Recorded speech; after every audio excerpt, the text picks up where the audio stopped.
Снимаем одним дублем, переходим к обзору сварочного аппарата Fubac Irmic 200 и сварочной маски Fubac Panoramic Silver Ultima 513.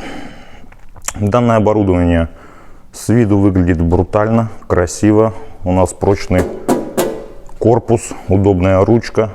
Он очень легкий сам по себе. Посмотрим, что внутри. Открываем. Так, стандартный механизм подачи проволоки китайский, двухроликовый. Тут у нас крепление под катушку. Крепление не совсем хорошее, не совсем надежное. Покажу ради примера, какое должно быть крепление. Крепление должно быть вот такое вот. Надежное, стандартное. Переходим дальше. По техническим характеристикам смотрим ПВ. ПВ на 100% на микс-сварке. У нас 90 ампер. Сзади у нас кнопка включения. Газ. Все как обычно. Закрываем. Пройдемся по панели приборов. Кнопка включения сзади. Тут у нас переключение ручная дуговая сварка и полуавтоматическая сварка. Индикация перегрева, индикация включения аппарата, регулировка напряжения в вольтах и регулировка скорости подачи проволоки в амперах. Интересно, что они показывают. Наверное, вот так поставим. Будем сварку вести на таком режиме. Также евроразъем стандартный и байонетные разъемы. Также небольшой минус в том, что байонеты у нас 25-е, очень-очень маленькие. Это, конечно, огорчает.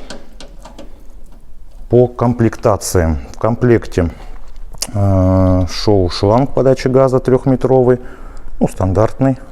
Кабель масса 25-го сечения, опять же с этими байонетами 25-ми. Электродержатель мощный для ручной дуговой сварки на 200 ампер.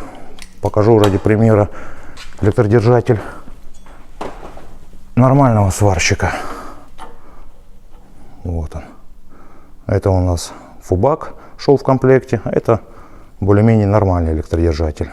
Это какой-то посмешнее немножко выглядит. Дальше. Отличная горелка. Какая у нас горелка? ФБ 250, 3-метровая. С кнопочкой, все хорошо. Стандартная горелка.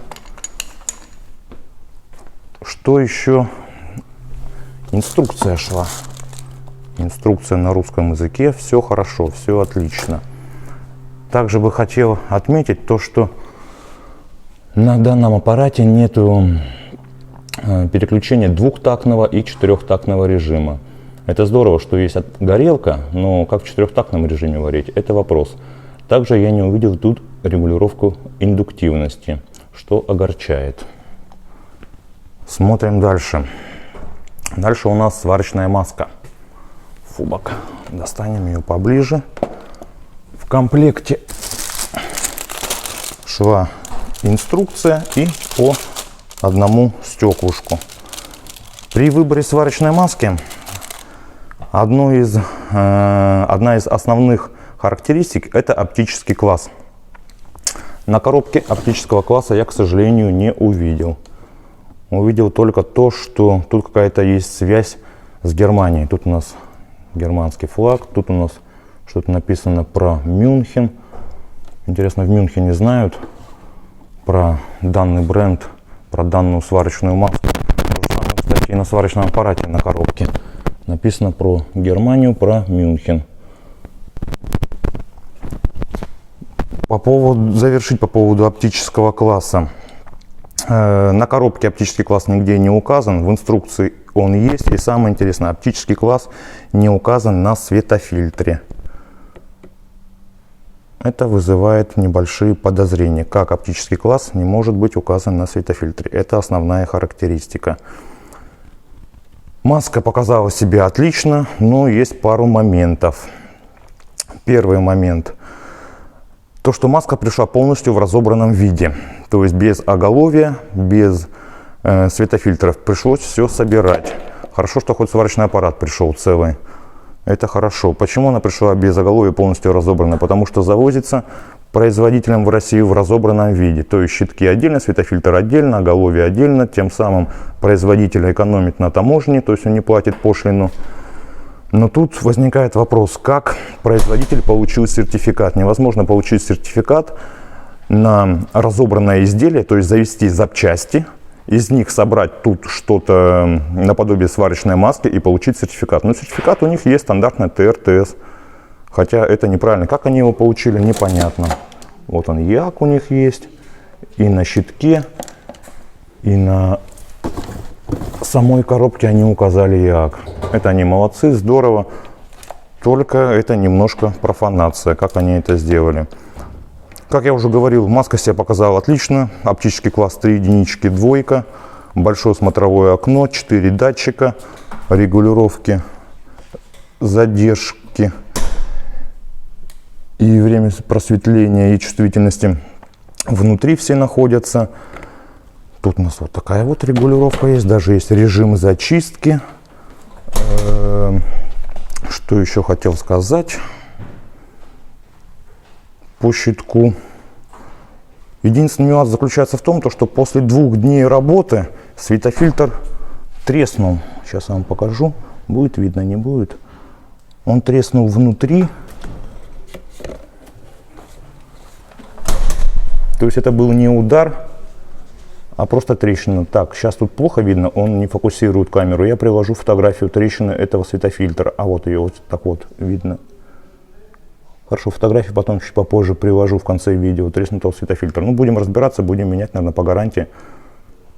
Странно, после 2 дней работы так он себя повел. Что еще хотелось сказать? Хотелось сказать еще про одну функцию данного сварочного аппарата. Этой функции нет ни у кого. Сейчас мы ее покажем, как она работает. Вот у нас есть ролик. Аппарат сейчас выключен, он не в сети. Мы крутим ролик, и у нас загорается индикатор включения. Тем самым сварочный аппарат превращается в динамо-машину. Наверное, это очень хорошее изобретение. Кто знает и разбирается в схемотехнике, должны подсказать, что это такое. Инженеры из Германии, я думаю, не зря это придумали. Скорее всего, они взяли данную технологию от Фрониуса, либо еще от каких-то именитых брендов. Но технология очень интересная. Теперь что по сварочным швам? Что у нас получилось? Получилось у нас материал черная сталь, проволока единичка. Вот такой вот шовчик получился. Еще один шов покажу.